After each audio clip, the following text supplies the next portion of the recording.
प्रिय किसान भाइयों, अन्नदाताओं, ये जनवरी का आखिर है, फरवरी आने वाली है। आपकी आलू की फसल खतरे में पड़ सकती है। ये समय जो है आलू के पछेता अंगमारी के लिए बहुत मुफीद हो रही है। अब इस बीमारी से पौधे का कौन कौन सा भाग प्रभावित होता है, इसको आप कैसे पहचान सकते हैं। तो पहले तो आपको बताऊं, इस बीमारी के वजह से पौधे की पत्ती, तना और जो नीचे आलू बैठता है, जिसे हम ट्यूबर कहते हैं, कंद कहते हैं, वो प्रभावित होता है। पत्तियों पर पनेला धब्बा बनता है और ये आकार में बढ़ता है। बाद में ये बैंगनी भूरे रंग का और अंततः काले रंग का हो जाता है।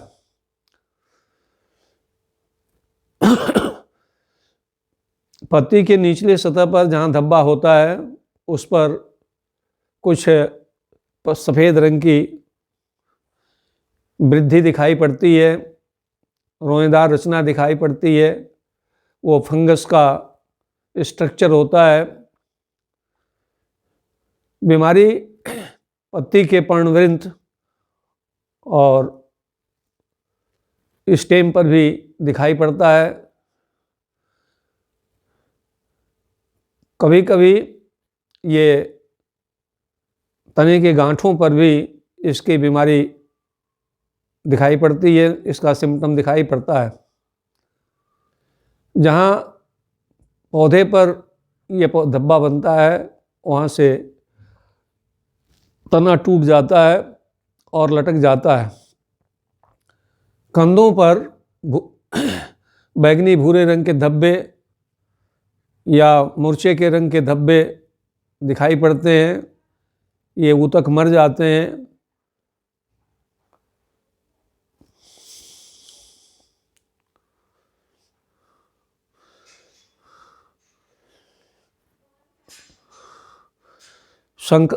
बीमारी जो है ये अपने देश में बीज जनित है। बीज में इसके रोग कारक पड़े रहते हैं। किसान भाई, आप आलू को काट करके या खड़े आलू को आप अपने खेत में बोते हैं, यदि इनमें पहले से रोग कारक है, संक्रमित है आलू आपका, तो इससे बीमारी का प्रथम संक्रमण होता है। ये रोग कारक आलू के अंदर ही रहता है और एक फसल से दूसरे फसल तक पहुंचता है। बीमारी का फैलाव स्पोरेंजिया के द्वारा होता है। अब किसान भाइयों, मैं आपको बताऊं कि किस मौसम में ये बीमारी होती है। तो आजकल का जो मौसम चल रहा है उत्तर भारत में, ख़ास तौर से उत्तर प्रदेश के तराई भागों में कोहरा बहुत पड़ रहा है, कभी कभी बादल भी हो जा रहा है और ह्यूमिडिटी जो है अब बढ़ जा रही है। तापक्रम 10 से 25 डिग्री हो जा रहा है और रात का तापक्रम तो 10 डिग्री या उससे नीचे ही हो जा रहा है। यदि बादल छाए रहे और हल्का भी बिल्कुल 0.1 मिलीमीटर भी बारिश हो जाए तो ये बीमारी महामारी के रूप में लगती है। तो ये वीडियो इस समय मैं आपको इसीलिए प्रेषित कर रहा हूँ कि इस समय आप सावधान हो जाएं और इस बीमारी से आप बचें।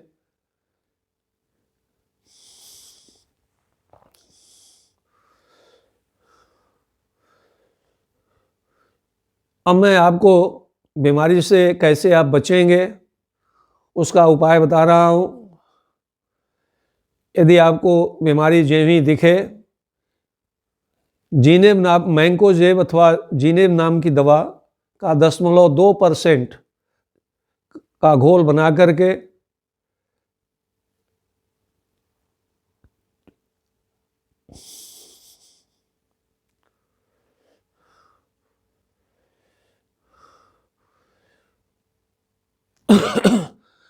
पौधे पर छिड़कें, रोगी पौधे पर छिड़कें, फसल पर छिड़कें। यदि आप बुआई करने से पहले आलू को ट्रीट कर लेते हैं थीरम से तो अच्छा रहेगा।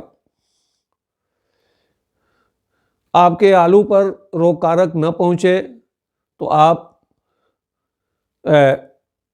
मिट्टी का काता चढ़ाएं, जिससे कि आपके आलू पर ये रोग कारक नहीं पहुँचेगा।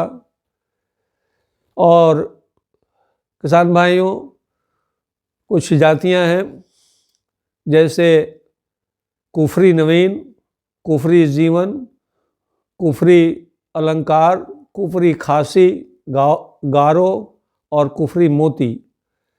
ये जातियां यदि आप लगाए होंगे तो आपके खेत में बीमारी नहीं लगी होगी, और यदि आप कोई दूसरी जाति लगाए होंगे बीमारी लगी होगी। उसके लिए मैंने आपको अभी बताया कि 0.2% का मैंकोजेब अथवा जीनेब का छिड़काव करें।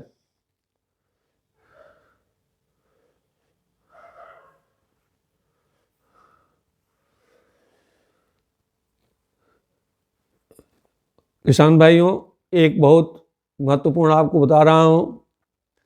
यदि आपकी फसल काटने लायक हो गई हो, या जब भी आप अपनी फसल काटें, खुदाई करें आलू की, तो ऊपर के जो वानस्पतिक भाग हैं उसको पहले काट करके जला दें या दबा दें ज़मीन में गहराई पर।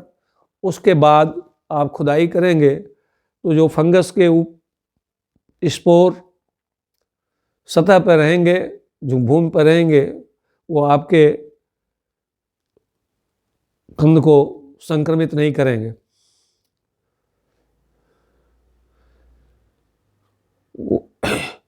उम्मीद करता हूँ कि यह वीडियो आपके लिए उपयोगी होगा।